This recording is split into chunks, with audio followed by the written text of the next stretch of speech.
আল্লাহর কথার কোনো গুয়া মাথা আমি কিছু পাই না। মাথা কোনটা গোয়া কোনটা এটা আমি পাই না। সূরা নাসের মধ্যে এত নাচ কেন? আরে নাচতে কইছে এই জন্যই তো এত নাচ।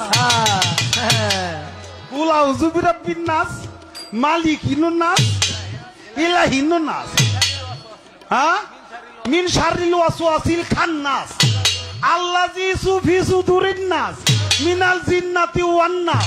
ফি সুদুরিন দেও নাচতে কইছে।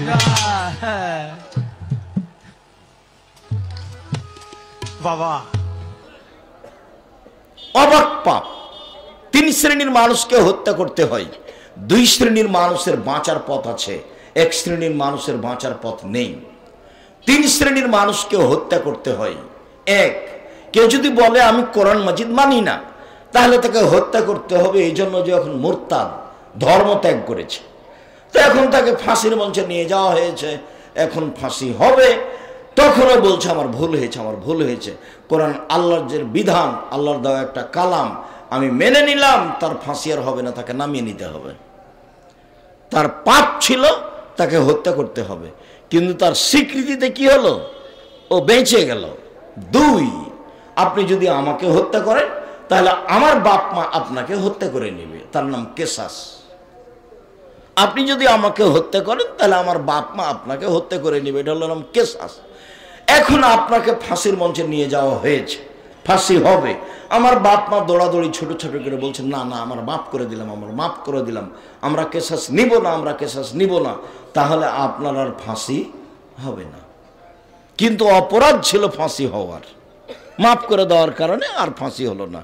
3, বিবাহ করার পরে যদি কেউ জেনা করে তাহলে তাকে ফাঁসি করতে হবে, ফাঁসি দিতে হবে, তাকে হত্যা করতে হবে। তার হত্যা আবার খুব কঠিন, তাকে ইট ঢেল পাথর দিয়ে মেরে মেরে মেরে ফেলতে হবে। তাকে পৃথিবীতে বাঁচানোর কোনো পথই নেই। 1 মিনিট, যা তোমরা তুমি গ্রামে দিয়ে, গ্রামের সম্প্রদায়ের একজন মহিলা আসলো, এসে বলছে তাহিরুনি ইয়া রাসূলুল্লাহ, হে আল্লাহর রাসূল আমাকে পবিত্র করুন। তখন আল্লাহ রাসূল বলছেন ইরজিই, বাড়ি ফিরে যাও, আস্তাগফিরুল্লাহ, আল্লাহর নিকটে ক্ষমা চাও, ও তুবি ইলাইহি, তুমি তওবা করো, তোমার পাপ ক্ষমা হয়ে যাবে। তখন মহিলাটি বলছে আতুরাদ্দুনি কামারা দাদান মাজিবুল মালিক, ও আপনি মাজিবুল মালিকের বিচার না করে তাকে ফিরিয়ে দিয়েছিলেন, সেভাবে আপনি আমাকে ফিরিয়ে দিতে চাচ্ছেন। ও না হবলা মিনাজ জানা, আমার পেটে অবৈধ সন্তান আছে, দয়া করে বিচার করে দেন। পরিস্থিতি দেখে আল্লাহ রাসূল বলছেন ইরজিই হাত্তা তালিদি, ঠিক আছে বাড়ি চলে যাও, যেদিন বাচ্চা প্রসব হবে, সন্তান প্রসব হবে, সেদিন আসো, বিচার করে দেব। মুসলিম গ্রন্থে এসেছে যেদিন বাচ্চা প্রসব হয়েছে সেই দিনই নেকাটাতে জড়িয়ে নিয়ে বাচ্চা নিয়ে চলে এসেছে, বলছে এ দেখেন সন্তান প্রসব হয়েছে, বিচার করে দেন। তাহলে রাসূল দৃশ্য দেখে বললেন যে আচ্ছা ঠিক আছে, ইরজিই ফরদি হাত্তা তাবতালিহি, বাচ্চা নিয়ে যাও, বাচ্চাকে দুধ খাওয়াও, যেদিন বাচ্চা দুধ ছেড়ে দিবে সেদিন নিয়ে আসিও, বিচার করে দেব। মহিলা বাচ্চা নিয়ে চলে গেল, 2 বছর বাচ্চাকে দুধ পান করালো। 2 বছর পরে বাচ্চা নিয়ে বিচারালয়ে উপস্থিত। এই সময়ে বাচ্চার হাতে 1 টুকরা রুটি রয়েছে, এই রুটি প্রমাণ করে বাচ্চা খাদ্য খেতে পারে। রাসূল সাল্লাল্লাহু আলাইহি সাল্লাম সেই ছেলেটাকে একজন মুসলমানের হাতে সমর্পণ করলেন। তিনি বললেন সঙ্গী সাথী, তোমরা একে মাঠে নিয়ে যাও, মাঠে নিয়ে গিয়ে গর্ত খুঁড়ে বুক পর্যন্ত মাটিতে পুঁতে দাও, সুম্মার জুমুহা, এরপরে ইট ঢেল পাথর দিয়ে তাকে মেরে মেরে ফেরে ফেলো। সাহাবীগণ বলছেন আমরা তাকে মাঠে নিয়ে গেলাম, মাঠে নিয়ে গিয়ে গর্ত খুঁড়ে বুক পর্যন্ত মাটিতে পুঁতে দিলাম, চতুর্দিক থেকে ইট ঢেল পাথর মারতে লাগলাম। খালিদ বলেন আমি তার মুখের উপর একটা পাথর মারলাম, পাথরটা মুখে লেগে মুখ ফেটে রক্ত ছিটে আমার গায়ে এসে লাগলো। ফাসাব্বাহা, খালিদ তাকে গালি দিয়ে বসলেন এমনটা হতে পারে, ছি ছি ছি ছি ছি, একজন জেনাকারিনী মহিলার গায়ের রক্ত আমার গায়ে লাগলো, এরকম কিছু বলেছেন।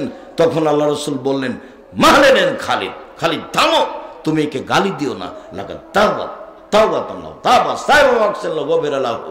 এই মহিলা এত তওবা করেছে, আল্লাহর কাছে এত ক্ষমা ভিক্ষে চেয়েছে, এরকম তওবা যদি বড় থেকে বড় পাপী করে তাহলে তার পাপ ক্ষমা হয়ে যাবে। খালিদ, খালিদ শোনো, এই মহিলার তওবা যদি মদিনার লোককে সবকে ভাগ করে দেওয়া হয় সবার পাপ ক্ষমা হয়ে যাবে। তুমি একে গালি দিও না খালিদ।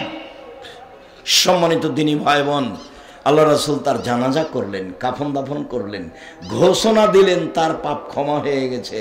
জানাজা করলেন মানে পাপ নেই, কাফন দাফন করলেন নিজে মানে ও একবারে নিষ্পাপ মহিলা, তার পাপ ক্ষমা হয়ে গেছে। কিন্তু দুঃখিত, রাসূল সাল্লাল্লাহু আলাইহি সাল্লাম তার শাস্তি মাফ করতে পারলেন না। পৃথিবীর সবচেয়ে বড় মানুষ, বিচারের মাঠে যা বলবেন তাই হবে, বিচারের মাঠে যা বলবেন তাই হবে। পৃথিবীর ইতিহাসে এত বড় মানুষকে জন্ম নেননি। বিচারের মাঠে ভিন্ন ধরনের ক্ষমতা থাকবে। সেই মানুষ একটু বলতে পারলেন না, আচ্ছা ঠিক আছে তোমার পাপ ক্ষমা হয়ে গেছে, অতএব তোমার বিচার হবে না, তুমি বাড়ি যাও, এই কথা তিনি বলতে পারলেন না। মানে তিনি নিজেই শরীয়তের কাছে জিম্মি। মানে কেউ যদি বিবাহ করার পরে জেনা করে তাহলে তার অন্তত বেঁচে থাকার সুযোগ নেই। সে তোবা করলে পাপ ক্ষমা হতে পারে। এখন যেটা বলছি সেটা হলো এই, কত বড় মহাপাপ, বিচার হলো না, এখন যদিও ক্ষমা চাই ইনশাল্লাহ ক্ষমা হবে। রাসূল সাল্লাল্লাহু আলাইহি ওয়াসাল্লাম বলেন, আল্লাহ তাআলা বলেছেন হাদিসে কুদসি, আল্লাহ তাআলা বলছেন ইয়াবনা আদম লা বালাগাত যুনুবুকা আলাস সামায়ে, তোমার পাপ যদি বেশি হতে হতে আকাশে লেগে যায়, তুমি যদি আমার কাছে ক্ষমা চাও আমি ক্ষমা করে দিব। আমি পরোয়া করি না তুমি কত বড় পাপী, আমি পরোয়া করি না তুমি কত বড় পাপী। তুমি যেভাবে ডাকো আমি সেভাবে থাকি, তুমি যেভাবে আশা পোষণ করো সেভাবে আমি পূর্ণ করে থাকি। আমি পরোয়া করি না তুমি কত বড় পাপী, আমার কাছে ক্ষমা চাইলে ক্ষমা করে দিই। তুমি যেভাবে ডাকো আমি সেভাবে থাকি, তুমি যেভাবে আশা পোষণ করো সেভাবে আমি পূর্ণ করে থাকি। আমি পরোয়া করি না তুমি কত বড় পাপী, তুমি আমার কাছে ক্ষমা চাইলে ক্ষমা করে দিই। ক্ষমা পাওয়া যাবে আল্লাহর সাথে জড়িত পাপ। কিন্তু গীবত, দোকানে বসে যে আপনি বললেন যে অমুক খারাপ, এবার কি হবে? আর দল সংগঠন করতে গিয়ে যা তো করছেনই। তোমাদের এই ছেলেরা, তোমাদের দেখলে আমাকে অবাক মনে হয়, এ পশু প্রাণীর মতো করছো কেন? ছুটে বেড়াচ্ছ কেন এইভাবে? সিগারেটের তালে অমুকের পিছনে পিছনে ঘুরে বেড়াচ্ছ কেন? উপার্জনের 4টা পথ, কত দিন বললাম। এক হলো দিন মজুরি, সন্ধ্যায় টাকা শেষ, বাস মরে গেলে ঝামেলাও শেষ। 2 চাকরি, 25 দিনে টাকা শেষ হবে সাধারণত, 5 দিন ধার কর্জে চলবে। 3 জমি চাষ, সমান সমান না হয় লস। জমি চাষ কি ভাই বুঝেন আপনারা? জমি চাষ বুঝেন? বর্তমান যুগে জমি চাষ মানে যারা চাষি তাকে জিজ্ঞাসা করে দেখেন, আর খরচ আর আয় মিলে কাছাকাছি সমান সমান, আর না হয় লসই আসবে খুব ভালো করে হিসাব করলে। 4 ব্যবসা। তখন রাসূল সাল্লাল্লাহু আলাইহি সাল্লাম বলছেন, পৃথিবীর মানুষ শোনো, আত-তাজির আস-সাদুক আল আমিন একুনাই ইয়াউমাল কিয়ামা শুহাদা সিদ্দিকুন আল আম্বিয়া।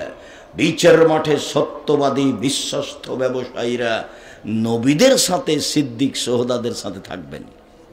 এ আবার কেমন এই যে উপার্জনের পথ, অবাক উপার্জনের পথ। এইভাবে আল্লাহ রাসূল বললেন কেন? এটা তো একটা বড় কথা। ব্যবসা করলে নবীর সাথে থাকা যায়, তাহাজ্জুদ পড়ে নবীর সাথে থাকা যাচ্ছে না। একজন সাহাবী বলছেন, ও রাতে অজুর পানি নিয়ে গেছে রাসূলের কাছে, আর মেশক তো রাসূল খুশি হয়ে গেছেন। খুশি হয়ে গিয়ে বলছেন, সালমা শেতা, আমি তোমার উপরে খুশি, চাও চাও কি চাও চাও, আমি খুব খুশি। তখন সাহাবী বলছেন, আসআলুকা মুরাফাকাতাকা ফিল জান্নাহ, আপনার সাথে আমি জান্নাতে থাকতে চাই। তখন আল্লাহ রাসূল বলছেন, আমাকে এরা জালে না না, এটা নয় এটা নয়, অন্য কিছু চাও, অন্য কিছু চাও। তখন সাহাবী বলছেন, হোয়া জাকা, ওটাই চাই, আপনার সাথেই থাকতে চাই, অন্য কিছু আমি চাই না। তখন আল্লাহ রাসূল বলছেন, আইনি আলা নাফসিক বিকাসরাতিস সুজুদ, তাহলে তুমি আমাকে তাহাজ্জুদ পড়ে পড়ে সহযোগিতা করো, আমি তোমাকে জান্নাতে সাথে নিয়ে থাকতে পারবো না। তুমি তাহাজ্জুদ পড়ে আমাকে সহযোগিতা করো, তাহলে আমি তোমাকে সাথে নিয়ে থাকার চেষ্টা করব। আর অন্য এক জায়গাতে বলেছেন, কেউ যদি 2টা মেয়ের লালন পালন করে, 2টা মেয়ের যদি কেউ লালন পালন করে, তাহলে সেই পিতা আর আমি মুহাম্মদ সাল্লাল্লাহু আলাইহি সাল্লাম জান্নাতে এভাবে থাকবো, একসাথে জমা লেগে থাকবো। কিন্তু আমি আর আপনি যেভাবে লালন পালন বুঝেছি সেটা নয়। তখন আল্লাহ রাসূল বলেছেন আল্লামাহুন্না, তাকে বিদ্যা শিখিয়ে দিয়েছে, ও আদাবাহুন্না, তাকে শিষ্টাচার শিখিয়ে দিয়েছে, ও আহসানা ইলাইহিন্না, তার সাথে সদাচরণ করেছে। তাহলে সেই পিতা আর আমি জান্নাতে এভাবে থাকবো। তা আপনার মেয়ের নখটা বড় আছে, বলেন তো এটা কোন শিষ্টাচার? নখের নেইল পালিশ আছে, বলেন তো এটা কোন শিষ্টাচার? ইহুদি খ্রিস্টানদের পতিতালয়ের মেয়েরা নখে নেইল পালিশ দেয়, ইহুদি খ্রিস্টানদের পতিতালয়ের মেয়েরা নখে নেইল পালিশ দেয়। তো আপনার মেয়ের নখে নেইল পালিশ আছে, বলেন এটা কোন শিষ্টাচার? কপালে টিপ দেওয়া আছে, এটা কোন শিষ্টাচার? ভুরু তুলে চিকন করা আছে, বলেন তো এটা কোন শিষ্টাচার? দাঁত ছিলে করা আছে পরিষ্কার ফাঁকা ফাঁকা, বলেন তো এটা কোন শিষ্টাচার? পরচুলা মাথায় দিয়ে খোপা বড় করা আছে, বলেন তো এটা কোন শিষ্টাচার? যারা পরচুলা ব্যবহার করে, যারা উল্কি করে, যারা আপনার ভুরু তুলে চিকন করে, আল্লাহ রাসূল বলছেন তাদের উপরে অভিশাপ, তাদের উপরে অভিশাপ, তাদের উপরে অভিশাপ। এইভাবে আল্লাহ রাসূল বললেন, বলেন তো এটা কোন শিষ্টাচার? এখনো আপনার মেয়ে ভ্যানিটি ব্যাগ হাতে করে আপনার ওই ফ্যাশন বোরকা পরে এখানে বসে আছে, ধর্ম দেখাচ্ছে আপনার সামনে, আপনি নাকি বাপ। আমি আপনাকে বাপ বলে স্বীকৃতি দিইনি, আপনার মেয়েকে বলেছি তো আপনাকে যেন চাচা বলে ডাকে। ওটা তো আজকের কথা নয়, আগে থেকে আমি এটা দুঃখে বলেছি। আপনি তো তার চাচা নন, আপনি তো সত্যিই বাপ, কিন্তু আপনাকে ভাবে লাগে যে আপনি তার চাচা, আপনার কাজে লাগে যে আপনি তার চাচা। কেননা আপনি তো বাপ নন। আপনাকে আমি কতদিন দেখালাম বাপ কাকে বলে, পিতা কাকে বলে, পিতার কত শক্ত পদক্ষেপ। আয়েশা রাদিয়াল্লাহু তাআলা আনহা বলেন, আমরা সফর থেকে আসলাম, আমার গলায় হার ছিল, হারিয়ে গেল, খুঁজে পাচ্ছি না, জনগণ আটকা পড়ে গেল, পানি নেই, অজু করতে পারি না, এখান থেকে যেতেও পারি না হার খুঁজে না পাওয়ার কারণে। জনগণ আমার কাছে, আমার আব্বার কাছে অভিযোগ করলো। জনগণ বলল, আপনি জানেন আপনার মেয়ে কি ঘটিয়েছে? কি ঘটিয়েছে? আপনার মেয়ে হার হারিয়েছে, হার খুঁজেও পাচ্ছি না, যেতেও পারছি না। আয়েশা নিজে বলছেন, আমার বড় বোনের কাছ থেকে হারটা চেয়ে নিয়ে এসেছিলাম, আমিও বড় দুঃখিত, হার না পাওয়ার কারণে যেতে পারছি না। তিনি বলছেন, আবু বকর সিদ্দিক আমার কাছে আসলেন, বাপের নাম উল্লেখ করে বলছেন, লাকাজানি লাকজাদান শাদীদা, আমার কোমরের উপরে এত জোরে মারলেন। ওই সময় আমার স্বামী আমার উরু রানের উপরে মাথা দিয়ে ঘুমিয়েছিলেন। আমার স্বামী আমার উরু রানের উপরে মাথা দিয়ে না ঘুমালে মায়ের কারণে আমি দূরে সরে যেতাম। আমার বাপ আমাকে এত জোরে মারলেন, আবু বকর সিদ্দিক আমাকে এত জোরে মারলেন। আমি আবার একটু কথাটা স্পষ্ট করি, মেয়ের উরু রানের উপরে মাথা দিয়ে ঘুমিয়ে আছেন জামাই। আমাদের দেশের পিতারা মেয়েকে মারা তো দূরের কথা, ওইদিকে আগিয়ে যদি গিয়ে দেখে যে এরকম অবস্থা, তাহলে পিতা চট করে এভাবে ঘুরে যাবে। বুঝা গেল না কথা? মনে হয় এই দৃশ্য দেখলে বাপ ওইদিকে আগিয়ে যাবে? আমাদের দেশে যাবে না। দেখেন এই অবস্থায় গিয়ে মেরে দিলেন, আর বলছেন যে লাকজাতান শাদীদা, খুব জোরে মেরেছেন। পৃথিবীর সবচেয়ে বড় মানুষে মারলেন, নবী রাসূল ব্যতীত আদম থেকে নিয়ে কিয়ামত পর্যন্ত আবু বকর সিদ্দিক রাদিয়াল্লাহু তাআলা আনহু তো কোনো মানুষ জন্ম নেয়নি। পৃথিবীর ইতিহাসে আয়েশার চেয়ে বড় মহিলা কেউ জন্ম নেয়নি। পৃথিবীর ইতিহাসে মুহাম্মদ সাল্লাল্লাহু আলাইহি সাল্লামের চেয়ে দামি সম্মানী কোনো নবী জন্ম নেননি। সবচেয়ে বড় মানুষে মারলেন, আবু বকর সিদ্দিক রাদিয়াল্লাহু তাআলা আনহু মারলেন। সবচেয়ে বড় মহিলাকে মারলেন, আয়েশা রাদিয়াল্লাহু তাআলা আনহাকে মারলেন। সবচেয়ে বড় মানুষের সামনে মারলেন, মুহাম্মদ সাল্লাল্লাহু আলাইহি সাল্লামের সামনে মারলেন। এত বড় মানুষে, এত বড় মহিলাকে এত বড় মানুষের সামনে মেরে দিলেন। দিন দুপুরে মারলেন, 1400 মানুষের সামনে মারলেন, খোলা মাঠে মারলেন, পূর্ণ যুবতী মেয়েকে মারলেন, বিবাহদারী মেয়েকে মারলেন, জামাইয়ের সামনে মারলেন।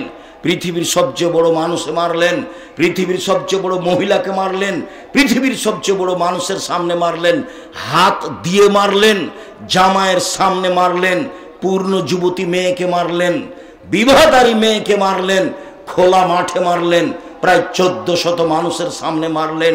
এত বড় বাপে এত বড় বেটিকে এইটুকু ভুলের কারণে মেরে দিলেন।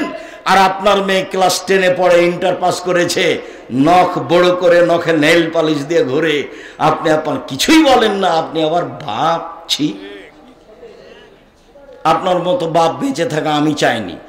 চিন্তা করবেন না, আপনার ছেলে মেয়ে জামিয়া সালাফে পড়াবে ইনশাল্লাহ। জামিয়া সালাফে 5000-এর বেশি ছেলে মেয়ে আছে, 519 জন খালি এতিম আছে। কালকে যদি আরো 500 জন গিয়ে ঢোকে সমস্যা হবে না। আপনার মতো বাপ আমি বেঁচে থাকা চাইনি। আপনার ছেলে মেয়ে জামিয়া সালাফে পড়াশোনা করবে ইনশাআল্লাহ। 300 শিক্ষক শিক্ষিকা আছে, 40 লক্ষ টাকা মাসে বেতন লাগে। কে দেয়? নরসিংদী নারায়ণগঞ্জ 2500-এর লোক দেয়। চলছে তো, যদি না দেয় তো চলছে কিভাবে? ও তো বিদেশি টাকা দিয়ে চলে না, কোনো সংস্থা দিয়ে চলে না, কোনো বিত্তশালী দিয়ে চলে না। নরসিংদী নারায়ণগঞ্জের কোনো বড় ধনী মানুষকে আমি চিনি না। চলছে তো। এটা যেটা আপনার বাড়ির পাশে, সেটা প্রায় 100 বিঘা জমির উপরে, প্রতিদিন বলছি। যেখানে একটা মসজিদ তৈরি হচ্ছে, প্রায় 10,000 মানুষ একসাথে সালাত আদায় করতে পারবে ইনশাআল্লাহ। রাজশাহীতে ওটা 50 বিঘা জমির উপরে, মেয়েদেরটা প্রায় 70 বিঘা জমির উপরে, যেটা দিনাজপুরে সেটা প্রায় 20 বিঘা জমির উপরে। চট্টগ্রামে কাজ আরম্ভ হয়েছে। সম্মানিত দিনী ভাই বোন, আপনাকে আমি খাটো করতে চাইনি, তবে মেয়ে আপনার, এই কথা আপনাকে বলতে চেয়েছি। তবে রাসূল বললেন, কেউ যদি 2টা মেয়েকে লালন পালন করে, আমি মুহাম্মদ সাল্লাল্লাহু আলাইহি সাল্লাম আর ওই ব্যক্তি একসাথে জান্নাতে এভাবে থাকবো। তা আপনি সেই বাপ কি না, এটা আমি বলতে চাচ্ছি। আপনার তো 2টা মেয়ে আছে, বিবাহ সাথী তো দিয়েছেন, তা আপনি নবীর সাথে থাকতে পাবেন তো থাকেন। এখন মেয়ের নখ বড় আছে, মেয়ে পরচুলা ব্যবহার করে, খোপা করে চলে, আপনি তাকে দেখতে পান ঢং ঢং করে ঘুরে বেড়াই, ফ্যাশন বোরকা পরে ঘুরে বেড়াই, ভ্যানিটি ব্যাগ দিয়ে ঘুরে বেড়াই, বাজারে যাই। বাজারে যাবে কেন? ওর বাপ মরে গেছে, ওর শ্বশুর মরেছে, ওর দেবর মরেছে, ওর ভাসুর মরেছে, ওর বোনের ছেলে মরেছে, ওর ভাইয়ের ছেলে মরেছে, জাতি ধ্বংস করেছে, একাই বেঁচে আছে, তাই তাকে বাজারে যেতে হবে। বাজারে যাবে কেন? ওর শরম হয় না কেন? ওর হায়া হয় না কেন? ওর লজ্জা হয় না কেন? তার ইতস্তবোধ হয় না কেন? তাকে কে ঠেকায় না কেন? তার বাপ ঠেকায় না কেন? তার স্বামী তাকে ঠেকায় না কেন? তার ভাইয়েরা তাকে ঠেকায় না কেন? তাকে বাধা দেয় না কেন? ঢং ঢং করে এসেছে, আবার চলে গেছে, যাবে কেন? ওর বাপ নাই ওকে হিন্দুর মেয়ে, যাবে কেন? কেন যাবে? আপনি তো বেঁচে আছেন। এই যে দেখেন বাপ কেমন দেখালাম, 1 মিনিট, ওটা তো বাপ। হাদিস তো বুখারী মুসলিম। দেখ, পাপ যত বড়ই হোক না কেন, তা যদি আল্লাহর সাথে জড়িত হয়, তাহলে তা ক্ষমা নেওয়া সহজ। পাপকে আমি যতই সাধারণ মনে করি না কেন, তা যদি মানুষের সাথে জড়িত হয়, তাহলে তা ক্ষমা নেওয়া কঠিন। যেমন ধরেন, পাপের জগতে একটা বড় পাপ সুদ, যার সরাসরি বিনিময় জাহান্নাম। সুদ মহাপাপ, এ কথাই ঠিক। আর সুদের পাপের যেসব ভাষা উল্লেখ করেছেন আল্লাহর নবী, পাপের জগতে এরকম কোনো পাপ নাই যার ভাষা ওইরকম। পাপের জগতে সবচেয়ে বড় পাপ হলো শিরক করা, কিন্তু ভাষা এমন নয়। পাপের জগতে সবচেয়ে বড় পাপ হলো পিতামাতার অবাধ্য চলা, কিন্তু ভাষা এমন নয়। পাপের জগতে 3য় মহাপাপ হলো মিথ্যা সাক্ষী দেওয়া, কিন্তু ভাষা এমন নয়। সুদের ভাষা এমন কঠিন যে শুনতেই ভারী। আচ্ছা, এই ছেলেরা তোমরা দাঁড়িয়ে আছো কেন? তোমরা কি এটা দেখাশোনা করছো নাকি? আর ওখানে যারা সামনে বসে আছেন, কেন ওখানে বসে আছেন? নিচে কি জায়গা নেই? একটা দিনী বৈঠককে এইভাবে মূল্যায়ন করেন কেন? এটাও হচ্ছে একটা শিক্ষার অভাব। যদিও আমি 90 সাল থেকে নিয়ে এখন পর্যন্ত জাতির সামনে এসে আসল কথা কতদূর বলতে পারলাম আমি নিশ্চিত খুব একটা নই। এবং এর জন্য বিচারের মাঠে কতদূর ঠেকা খাবো সেটাও আমি নিশ্চিত বলতে পারি না, কেননা বর্তমান প্রোগ্রামগুলি সব মেলার সাথে জড়িত। মেলা আমি আমার বুঝে চেষ্টা চালিয়ে যাচ্ছি। আমি এতটুক আস্থা রাখি যে আমার জীবনে আমি কোনোদিনও অপ্রয়োজনীয় কথা বলিনি, মিথ্যা কথা বলিনি। আমি সফলতা অর্জন করব ইনশাল্লাহ। কিন্তু আর যত পরিস্থিতির দিকে লক্ষ্য করি তখন আমার মনে হয় কে জানি সফল হওয়া যাবে কিনা বলা যায় না। পরিবেশের সাথে তো আমি মিল খায়ে চললাম, মিল দিয়েই চললাম। আপনারা যারা যেখানে বসে আছেন, দোকানপাটে কেন বসে আছেন? কত আলোচনা হলো কোরআন হাদিসের। দোকানপাটে বসে কি করলেন? দোকানপাটে বসে মানুষের বদনাম করার জন্য আসলেন, ঢং ঢং করে চলে যাচ্ছেন, ঢং ঢং করে। এটা কি হলো? এটা তা আপনার বইয়ের যাওয়া আসাই তো হলো। দেবর ভাসুরের সাথে গল্প করতে করতে, বন্ধুর সাথে গল্প করতে এসে যে আবার যাচ্ছে, তো সুবিধা আর সফলতা কি? রাসূল সাল্লাল্লাহু আলাইহি সাল্লাম বলেন, মা ইয়াকুলু দিরহাম রিবা ওয়া ইয়ালাম আসাদ্দু মিন সিত্তাতি ওয়া সালাসিনা জিনিয়া। কেউ যদি জেনে শুনে 1 টাকা সুদ খায়, 36 বার জেনা করে যত পাপ হবে, 1 টাকা সুদ খেলে তার চেয়ে বেশি পাপ হবে। কোন পাপকে এইভাবে জেনার সাথে জড়ানো হয়নি। রাসূল সাল্লাল্লাহু আলাইহি সাল্লাম বলছেন, না রিবা সাবুনা জুজান আইসারাহা ইন রাজুল উম্মাহু। সুদের পাপের 17টি ভাগ আছে, ছোট থেকে বড়, বড় থেকে ছোট। তার সবচেয়ে ছোট ভাগ হলো মার সাথে জেনা করলে যেমন পাপ হয়। কোন পাপকে মায়ের সাথে জেনা করার সাথে জড়ানো হয়নি। শিরক মহাপাপ, পাপের জগতে 1 নাম্বার, কিন্তু ভাষায় এমন নয়। পিতামাতার অবাধ্য চলা পাপের জগতে 2য় মহাপাপ, কিন্তু ভাষা এমন নয়। পাপের জগতে মিথ্যা সাক্ষী 3য় মহাপাপ, কিন্তু ভাষা এরকম নয়। নরসিংদী জেলায়, নারায়ণগঞ্জ জেলায় বহু মানুষ 20 বছর 30 বছর থেকে জেলে আছে। ও নিজেও জানে না আমি কেন জেলে। জজ জানে না আসল ঘটনা, উকিল জানে না আসল ঘটনা, যে সাক্ষী দিচ্ছে সেও জানে না আসল ঘটনা। যে সাক্ষী দিচ্ছে ওকে 1 লক্ষ টাকা 50,000 টাকা দেওয়া হয়েছে, ও বলছে যে আমি 2 চোখে তাকে মারতে দেখেছি। ও তো ঘটনা জানে না। তো কে জানে? যে সাজিয়েছে সে জানে। এখন যে জেলে আছে সেও বুঝলো না ব্যাপারটা কি, আমি কেন জেলে। ঘটনা তো জজও জানে না, ঘটনা উকিলও জানে না, ঘটনা সাক্ষীও জানে না, যে জেলে আছে সেও জানে না। এই জন্য মিথ্যা সাক্ষী পৃথিবীতে 3য় মহাপাপ, কিন্তু ভাষায় এরকম নয়। মানুষ হত্যা করা মহাপাপ, কিন্তু ভাষা এরকম নয়। প্রতিবেশীর সাথে জেনা করা মহাপাপ, তবে ভাষা এরকম নয়। খাদ্যের ভয় ছেলে মেয়েকে হত্যা করা মহাপাপ, তবে ভাষা এরকম নয়। সম্মানিত দিনী ভাই বোন, রাসূল সাল্লাল্লাহু আলাইহি সাল্লাম বললেন, কেউ যদি জেনে শুনে 1 টাকা সুদ খায়, 36 বার জেনা করে যত পাপ হবে, 1 টাকা সুদ খেলে তার চেয়ে বেশি পাপ হবে। তিনি বললেন, সুদের পাপের 17টি ভাগ রয়েছে, তার ছোট ভাগ হলো মার সাথে জেনা করলে যেমন পাপ হয়। হুবাহু রাসূলের মুখের ভাষা নকল করছে, এইভাবেই বলেছে। তাহলে সুদ কেমন পাপ? কোনদিন আমি আপনাকে ভিক্ষা করে খেতে বলিনি, আমি চকলেটের ব্যবস্থা করতে বলিনি। ভিক্ষা করতে বলবো কেন? আমি আপনাকে লজ্জা দেওয়ার জন্য বলেছি যে শ্বশুরের কাছে টাকা নিলেন কেন? ভিক্ষা করে খান। ভিক্ষা করে খাবেন কেন? চকলেট বিক্রি করে খান। চকলেট বিক্রি করবেন কেন? বড় ব্যবসা করেন। আমি চকলেট বিক্রি করে ব্যবসা করতে বলেছি, তার মানে আমি লোন নিতে নিষেধ করেছি। লোন নিলে আপনি সুদের মধ্যে জড়িয়ে যাবেন। তো আপনি চকলেট বা এই মানের ব্যবসা করেন, তাহলে লোন নেওয়াই লাগবে না। আপনি কোটি কোটি টাকা লোন উঠালেন আর ব্যবসা করছেন, দেখাচ্ছেন যে আমি অনেক বড় ব্যবসা করি, তা আপনার তো জানাজাই হবে না। ও তো বোকা মানুষ, ব্যাংকে চাকরি করে, 50 লক্ষ টাকা লোন নিয়ে বাড়ি করেছে, 5-10 তলা বাড়ি, লিফটে উঠে আর নামে, বউ খুশি, ছেলে মেয়েও খুশি, গাড়ি আছে, বাড়িও আছে, সবাই খুশি। ওর যে জানাজাই হবে না এইটাকে জানে, জানাজাই নেই, এর নাম লোন। আল্লাহ রাসূল সালাম ফিরার পূর্বে একটা বাক্য বলতেন, একটা দুআই, আল্লাহুম্মা ইন্নী আউযু বিকা মিনাল মাকসামি ওয়াল মাগরাম, হে আল্লাহ আমি বাঁচতে চাই বড় পাপ হতে, তোমার কাছে বাঁচতে চাচ্ছি ঋণ কর্য হতে। আল্লাহ তুমি আমাকে বড় পাপ থেকে বাঁচাও, তুমি আমাকে ঋণ কর্য থেকে বাঁচাও।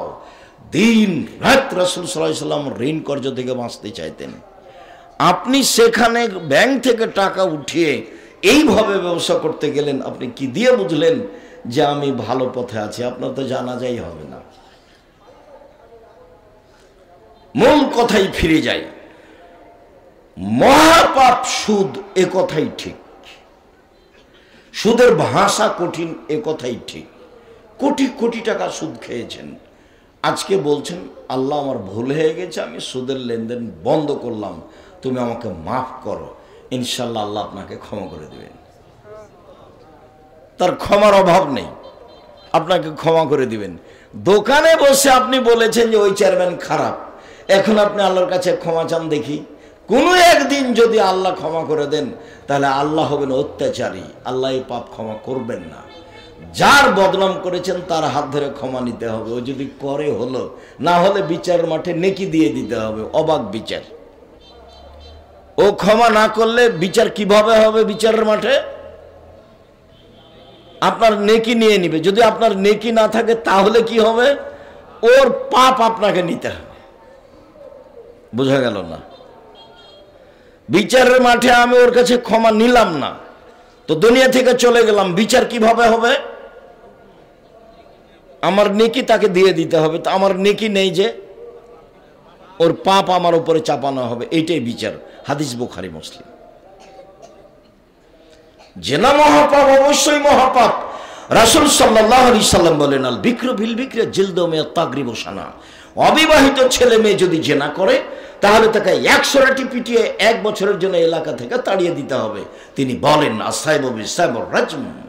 বিবাহিত পুরুষ নারী যদি জেনা করে তাহলে তাকে ইট ঢেল পাথর দিয়ে মেরে মেরে মেরে ফেলতে হবে, বেঁচে থাকার তার কোনো সুযোগই নেই। অবাক পাপ, তবে ভাষা আগেরটার মতো নয়।